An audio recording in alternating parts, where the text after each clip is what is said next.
నీకెన్నిసార్లు చెప్పనే నా బట్టలు వేసుకోవద్దని. మరి నువ్వు మాత్రం నా ఫేర్ అండ్ లవ్లీ వాడొచ్చా? నాదైపోయిందని నీది వాడాను. మరి నా బట్టలు పొట్టైపోయాని నీవి వాడాను. లాజికల్ మాట్లాడకే, మొహం పచ్చడి అయిపోద్ది. అమ్మా, మధ్యాహ్నం అన్నంలో కర్రీ చేయకు, అక్క పచ్చడి చేస్తుందంట. ఏంటే కామెడీయా? యహే, నా బట్టలు పొట్టైపోయి అంటే అర్థం కాదా? నిన్నెవడ తాటి చెట్ల ఎదమంటున్నాడు? మరి నిన్నెవడ ఈ చెట్ల అలా ఉండిపోమంటున్నాడు? ఒసేయ్, నన్నే పొట్టి అంటవా? అమ్మా జాను, చెప్పమ్మా. నాన్నని వచ్చేటప్పుడు ఒక కొత్త అట్లకర్ర తీసుకొని రమ్మని చెప్పమ్మా. అర్థమైందిలే. చిచి, అస్సలు ఇంట్లో మర్యాద లేకుండా పోతుంది. ముందు పుట్టడమే తప్పులా ఉంది.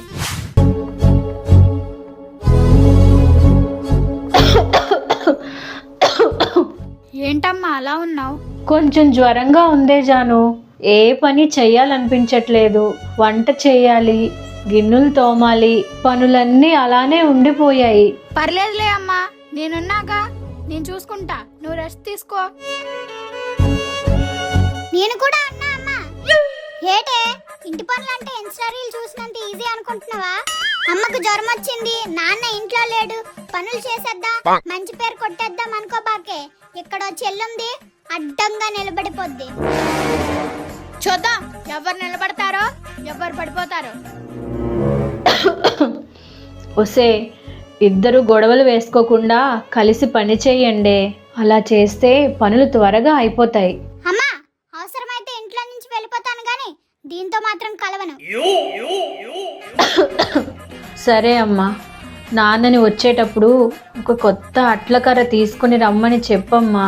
ఏంటి ఎమోషనల్ బ్లాక్ మెయిలా? ఒసే, అది ఎమోషనల్ బ్లాక్ మెయిల్ కాదే, నిన్ను ఇండైరెక్ట్ గా కొడతా అంటుంది. చెప్పు, వంట వండుతావా లేక గిన్నెలు తోముతావా? నువ్వేం చేస్తావు? ఆఫ్ కోర్స్ వంట వండుతా.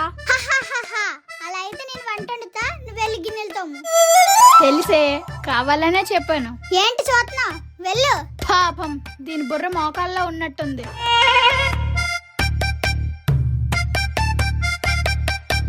ఉన్నదే నలుగురు, మహా అయితే 4 గిన్నెలు ఉంటాయి. త్వరగా కడిగేసి ఇన్స్టాలో రీల్స్ తిప్పియాలి. హా, దేవుడా, ఇన్నున్నాయేంట్రా? అమ్మా అమ్మా, ఏటే, నాన్న తెచ్చిన జీతం సరిపోవట్లేదని చుట్టుపక్కల ఇల్లు పాచి పని చేస్తున్నావా ఏంటి? కర్ర విరిగిపోద్ది. మరి ఇన్ని గిన్నెలు ఉన్నాయేంటి? పండగ వస్తుంది కదే, ఇల్లు మొత్తం కడగాలని గిన్నెలన్నీ బయటకు తీశాను. దోల తీరిపోయింది గొంటికి. ఆగే, ఇందాక లేదో అన్నా, నా బుర్ర మోకాల్లో ఉందా? ఈ విషయం నాకు ముందే తెలిసే. పాపా, పోయి గట్టిగా తోము. నాన్న ఎలాగో రాడు, అక్కకి కుక్క తిన్నంత ఫుడ్ సరిపోద్ది, అమ్మకేమో ఫీవర్, పెద్ద టైం ఏం పట్టదులే. అమ్మా, స్టవ్ వెలగట్లేదంటే? అది వెలగదమ్మా. ఎందుకు? గ్యాస్ రేట్స్ పెరిగాయని నాన్న గ్యాస్ తీసుకొని రాలేదు. 2 రోజుల నుంచి పొయ్యి మీదే వండుతున్నాను. నాకు కాదే, నీకే దోలు తీరిపోయిందిలే. అమ్మ పొయ్యి మీద వండుతుందని నాకు ముందే తెలుసు. జాను అంటే బన్న కాదే, లోడ్ చేసిన గన్ను. అర్థమైందా రాని? ఇదిగో గొట్టం, పొయ్యి ఊదుకో.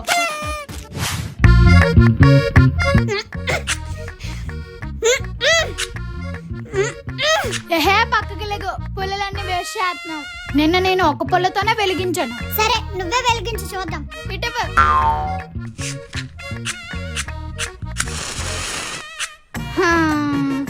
మళ్ళీ ఆరిపోయిందా? దీన్ని బట్టి నీకేమర్థమైంది? ఎవరి పని వాళ్ళు చేసుకుంటే మంచిది. పట్టుకో, నాకు అవతల వేరే పనులు ఉన్నాయి.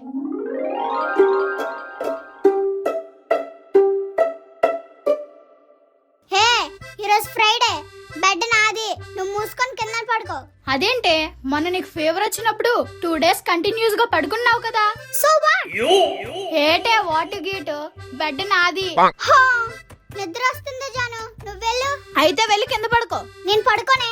దెబ్బలు కాస్తావు చెప్తున్నా, వెళ్ళు. సరే, టాస్ వేద్దాం. సరే. హెడ్ గానీ టాస్ గానీ పెడితే నేను బెడ్ మీద, పడకుండా కాయిన్ పైనే ఉంటే నువ్వు బెడ్ మీద. నా ఎమ్మె, నాతో కాదు, మొహం పగిలిపోద్ది. అబ్బా ఏమైందిరా మీ ఇద్దరికి? చూడు నాన్న, ఇది ప్రతిసారి నాతో గొడవ పెట్టుకుంటుంది. కొంచెం అడ్జస్ట్ అయ్యి ఇద్దరు పడుకోండ్రా. అక్క పందిలా ఉంది నాన్న, మొత్తం దానికే సరిపోద్ది. చూడు నాన్న, అది ఎన్ని మాటలు అంటుంది. ఒకసారి ఇద్దరు ఇలా రండ్రా.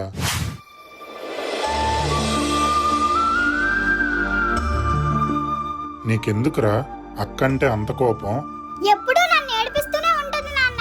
మరి నీకెందుకురా చెల్లంటే కోపం? నన్ను అసలు అక్కలానే చూడదు నాన్న. అమ్మ దగ్గర కూడా ఇరికిస్తుంది. అమ్మకు కూడా అదంటేనే ఇష్టం. ఢిల్లులు, నువ్వు అక్కని ఇరికించకరా. అక్కనే నేర్పించదు, అంతే కదా. అర్థం కాలేదు నాన్న.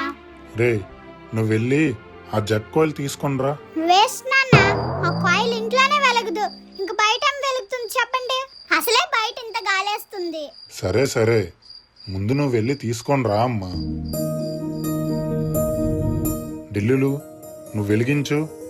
అమ్మా జాను, నువ్వు గాలి రాకుండా చెయ్యి అడ్డంగా పెట్టు. చెప్పానా నాన్న వెలగదని? అమ్మా జాను, నువ్వు చెయ్యి సరిగ్గా పెట్టు. ఢిల్లులు, మళ్ళీ ఒకసారి ప్రయత్నించు. ఇదేంటి వెలిగింది? అర్థమైందా? నువ్వు అక్క కలిసి ఉంటేనే ఏదైనా చేయగలరు. ఇంత గాలి వస్తుంది కానీ అక్క ఆపేసిందిగా. అలా నీకు ఏ ప్రాబ్లం వచ్చినా తోడుగా ఉండేది నీ అక్కే. అలాగే జాను, నువ్వు కూడా విను. నిప్పు లేకుండా చెయ్యి అలానే అడ్డు పెట్టుకుని ఉంటే వెలుగుతుందా? లేదు నాన్న. కదా, నువ్వు చెల్లి ఇద్దరూ పక్క పక్కన ఉంటేనే ఏమైనా చేయగలరు, ఏదైనా సాధించగలరు.